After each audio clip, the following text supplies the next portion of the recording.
Tonight, the exit of the Brexit boss. Boris Johnson leads the UK out of the EU. Now he says he won't lead the country. I'm Brent Goff, and this is The Day.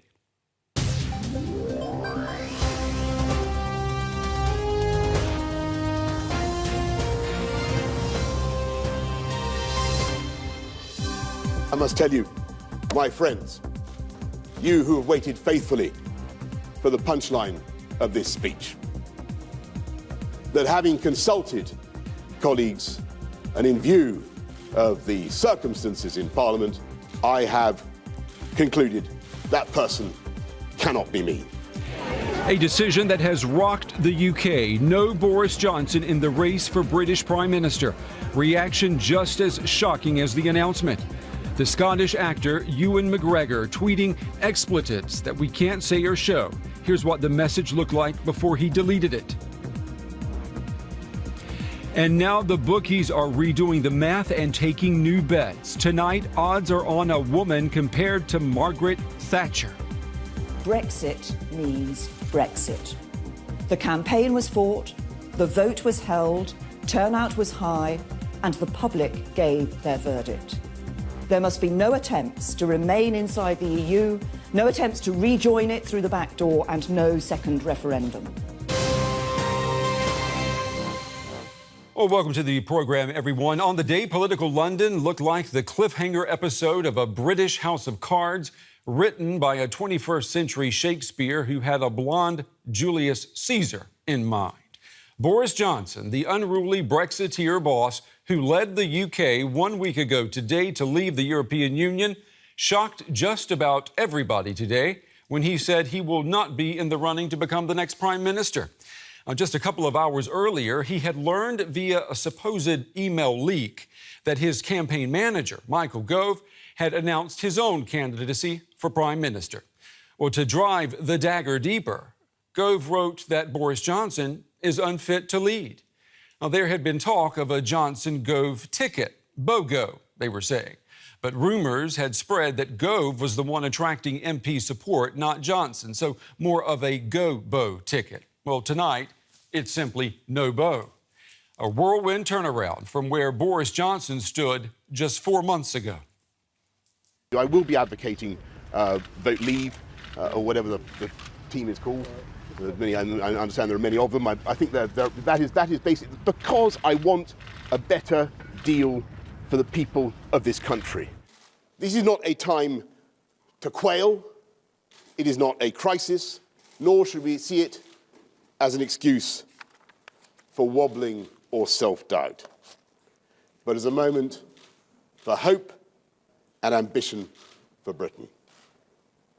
A time not to fight against the tide of history, but to take that tide at the flood and sail on to fortune.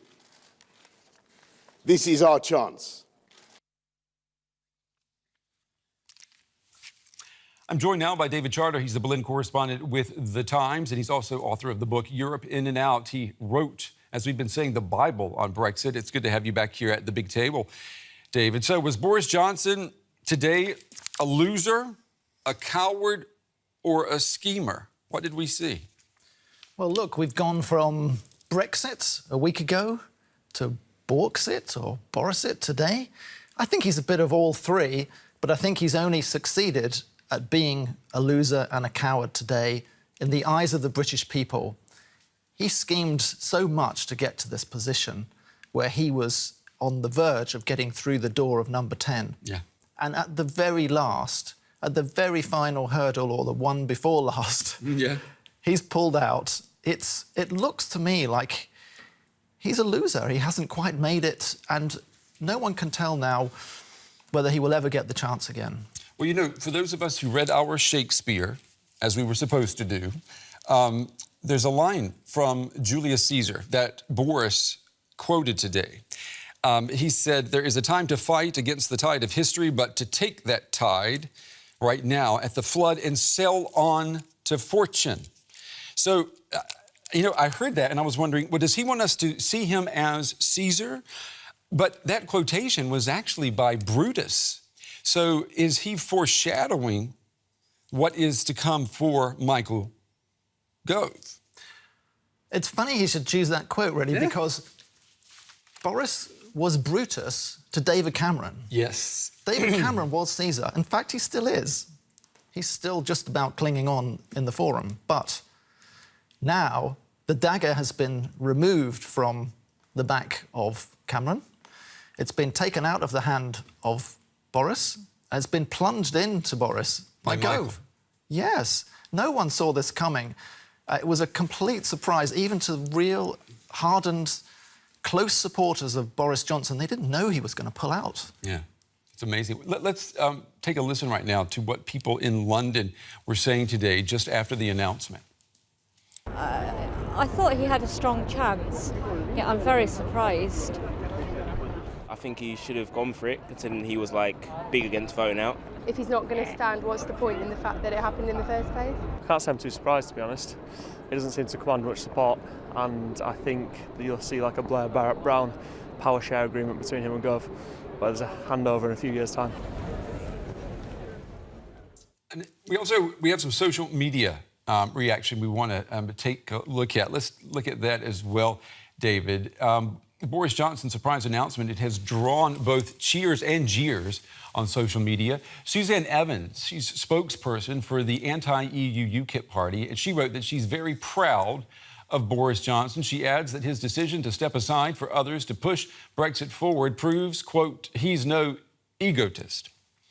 Others were much less complimentary. Hollywood actor and proud Scotsman Ewan McGregor calls Johnson spineless and continues, I can't read, of course, everything on television here. He says, you lead this ludicrous campaign to leave the EU, you win, and now you're going to let someone else clear your mess. Well, you could say that about David Cameron, too. Now, others feel like they're living in a TV series. This user writes, the post-Brexit drama has left her unsure if she's watching the news or another episode of House of Cards.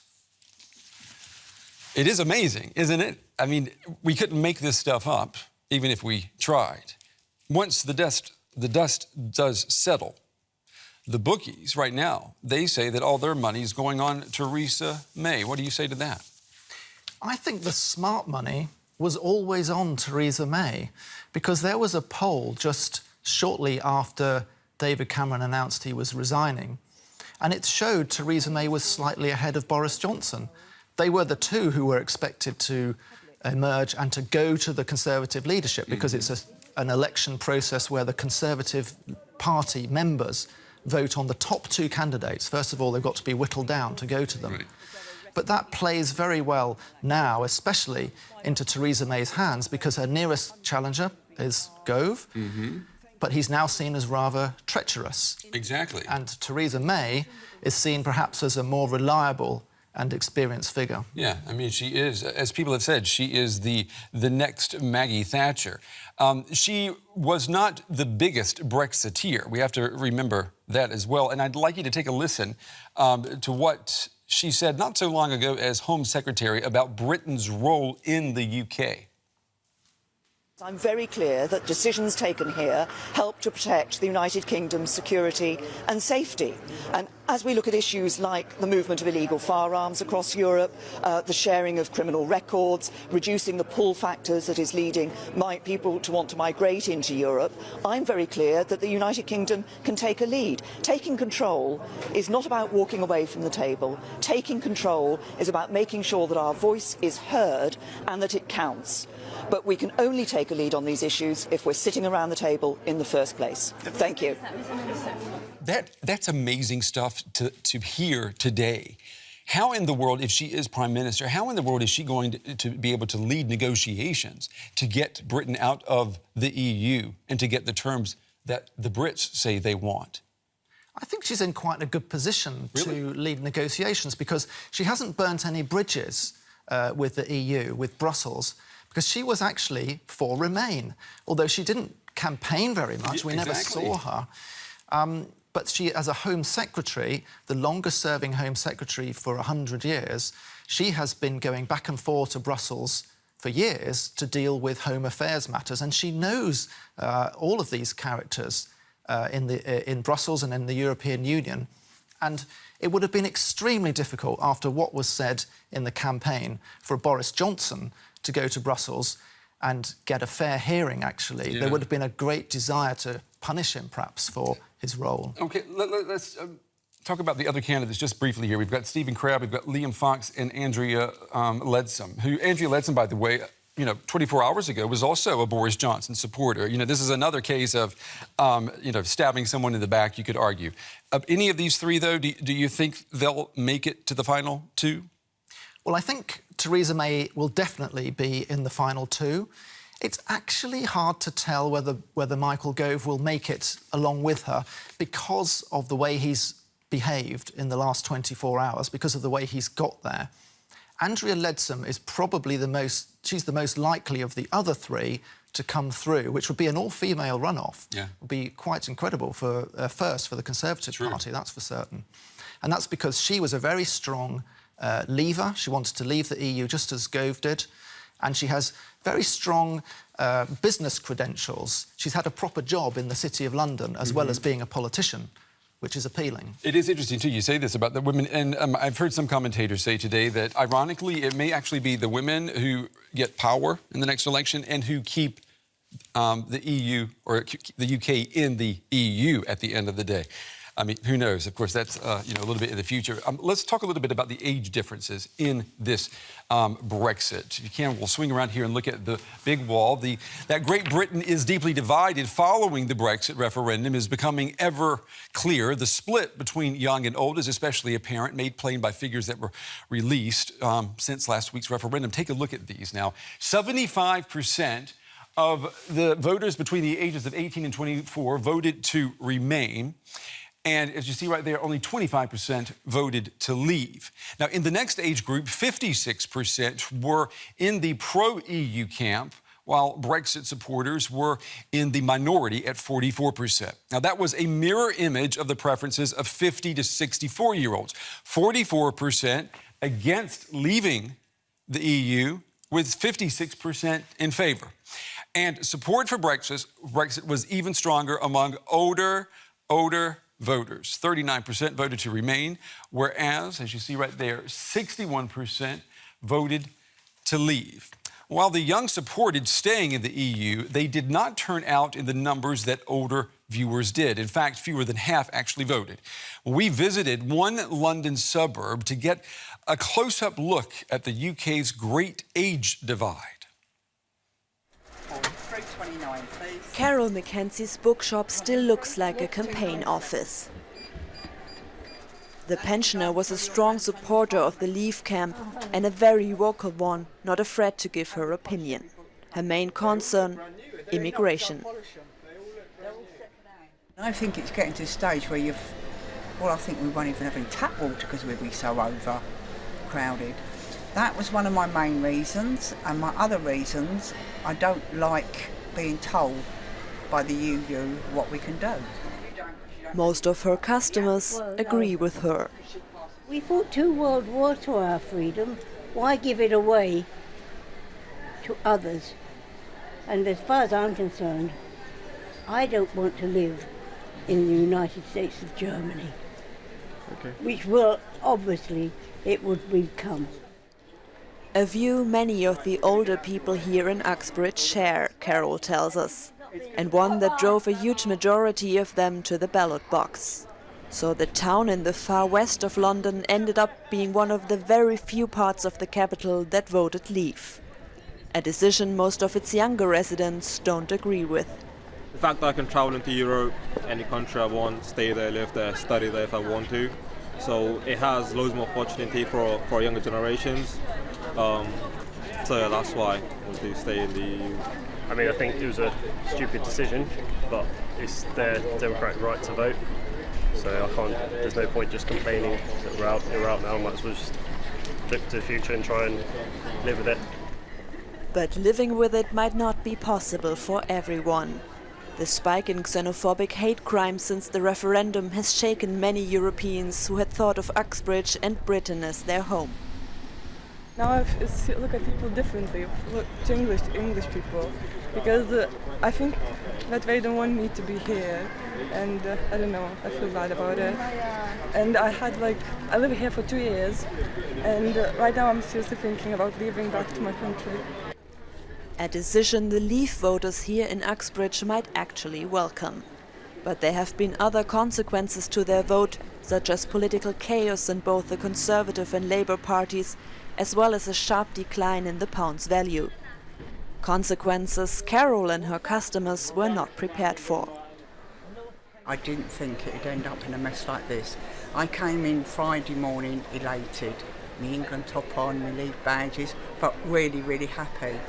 But then as the last couple of days have gone on, I don't feel so happy. Not because I regret my decision, I just regret the way it's all gone. You know, we're out, let's get on with it, but it's not working that way. Instead, the referendum result appears to have widened the divisions in the country, something the Leave voters here in Uxbridge may not have wanted, but will have to live with. All right, David Charter is still here with us at the big table. I mean, David, when you see that report, at the end there, the reporter says that the age divide has actually been widened by the Brexit referendum. Is there any of these candidates that we've talked about tonight, anyone there who could bridge this gap? Well, first of all, one point to mention, Brent, was that there was discussion that this referendum, the franchise, should be extended from to 16 and 17-year-olds who don't vote. But if they'd voted at the rate at which young people voted generally, it wouldn't have changed the result because so few young people turned out. So the next leader of the country, the next leader, if there is to be a new leader of the opposition, the Labour Party, has to galvanise young people to realise that voting makes a difference. Now, there's a problem there as well. If this referendum is somehow repudiated, people will think, well, what is the point of voting anyway? You may say... Well, that's a very cynical way of looking at it, though. I mean, you and I were talking earlier, the referendum is not legally binding, right? Parliament has to take it on board, but Parliament does not have to act. So, you know, you could have a new Prime Minister say, we are going to renegotiate with the EU, but we're not going to exit the EU. Would that not galvanize people into thinking, OK, we need to get involved in politics? Well, it might galvanise those people who want to stay in the EU, but the 17 million people voted to leave the European Union. And if you don't honour their decision, they were told that this was a vote on whether we should be in the European Union or not. And interestingly, the main candidate for Prime Minister, Theresa May, has said that she will honour the vote. Right, we had that at the top of the show, which I thought also was interesting. And it makes me wonder, are we looking at a whole class of politicians who are following a course that they are not convinced of personally? We know that David Cameron, you know, he called this referendum, but he didn't want to leave the EU. And look what has happened. And now you've got Theresa May here, who may become the next Prime Minister, having to say a Brexit is a Brexit. I mean, these people are saying, I want to lead you, and I'll say what you want to hear.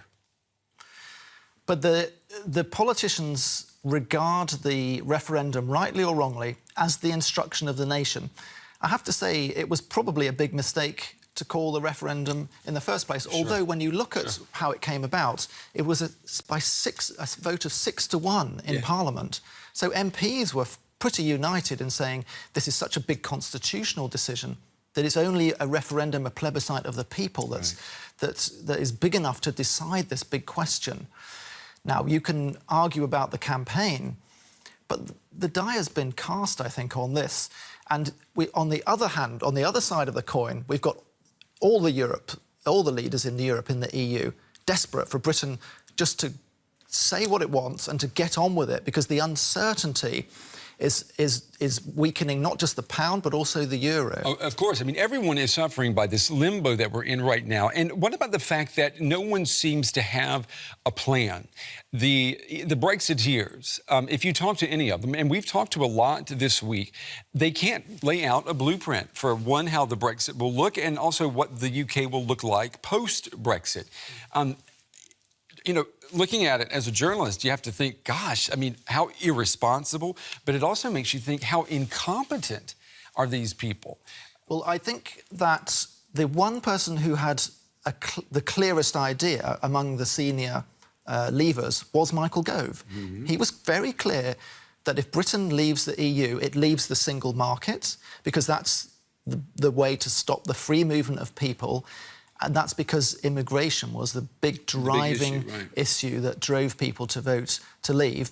But we were talking about young people and being motivated, and Michael Gove is probably the least attractive to young people because he was a very unpopular education secretary who caused havoc in the world of schooling, especially with some experimental reforms that went down very badly. Yeah, I mean, either way you look at it, in any constellation, it just it doesn't feel good, the direction that the UK is headed. But I'm going to ask you to be a betting man tonight. We talked about what the bookies, what they're betting on. Would you say all bets go on Theresa May? Every time I come on here, Brent, you ask me to place a bet, and I placed... I'm turning you into a betting man. I placed a bet with you on Britain staying in the European Union. I'm down on this deal. I think that Theresa May will win. I'll put your salary on it, Brent. Yeah, please. Well, not going to lose too much there. All right.